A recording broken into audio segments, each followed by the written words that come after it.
اپک جایی که آسیا و اقیانوسیه به هم میپیوندن. الاقتصاد يفتح الطريق النمو المشترك. 2025 में APEC Korea आउँछ। और ये मंच ग्वांगजू में है, सहस्त्राब्दी की राजधानी, dove la brillante storia e cultura si incontrano per discutere il futuro. मसनूई ज़हनियत और डिजिटल जिद्दत से लेकर माहौलियाती रद्द-ए-अमल तक। APEC споделя предизвикателствата на днешния ден и възможностите на утрешния. Gençlerin, işletmelerin ve toplumların buluştuğu bir yer. Diferentes ideas vienen juntas para crear un mejor camino.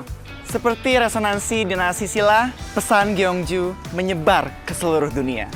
APEC 2025 promete solidaridad y cooperación para todos.